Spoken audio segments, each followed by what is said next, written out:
Geddy Lee, the bass player and singer of the Canadian band Rush, wanted to play bass on the first song. I offered to play bass on the second.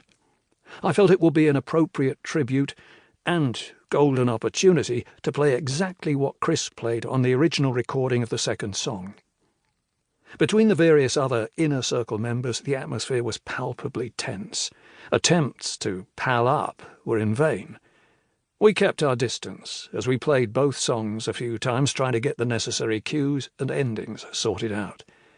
Luckily for me, my son Dylan came too, thereby gaining further insight into this strangely dysfunctional outfit. He helped me steer through the extraordinarily weird world of a group that had started in 1968, 2 years before I joined. I heard some pretty vague talk about the future during the gaps, most of which didn't add up to much in the grand scheme of things.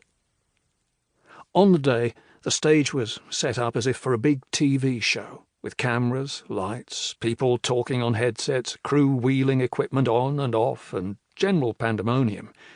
Everything was tested, the music and our patience, with our equipment and physical positions noted for spotlights.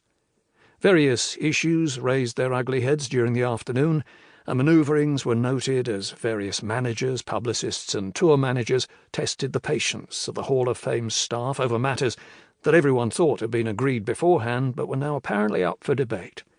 So be it. These were power struggles driven by nincompoops without their 9-volt battery inserted.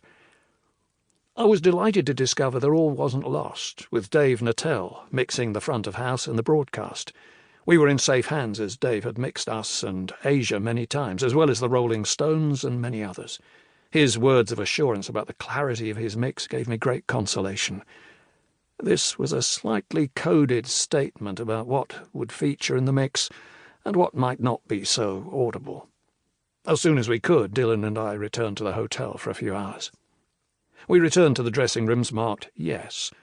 Alan, Chris and I had been touring, firstly with Benoit David and Oliver Wakeman, and later with Jeff Downes and John Davison for the last 9 years, joined by Billy Sherwood in 2015, and we felt justified to be there as Yes.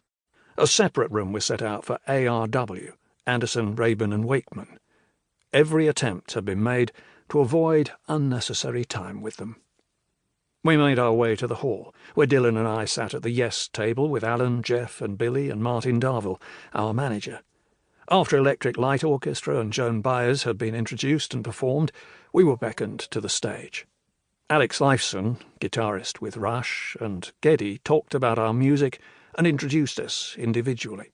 We played Roundabout with Geddy on bass. He certainly did us and himself proud, realising his ambition to play Chris's parts.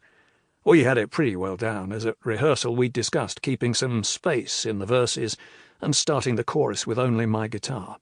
I moved between my Variacs for the acoustic parts and my second-best Gibson ES-175D for the rest of the song, ending like the record with the acoustic.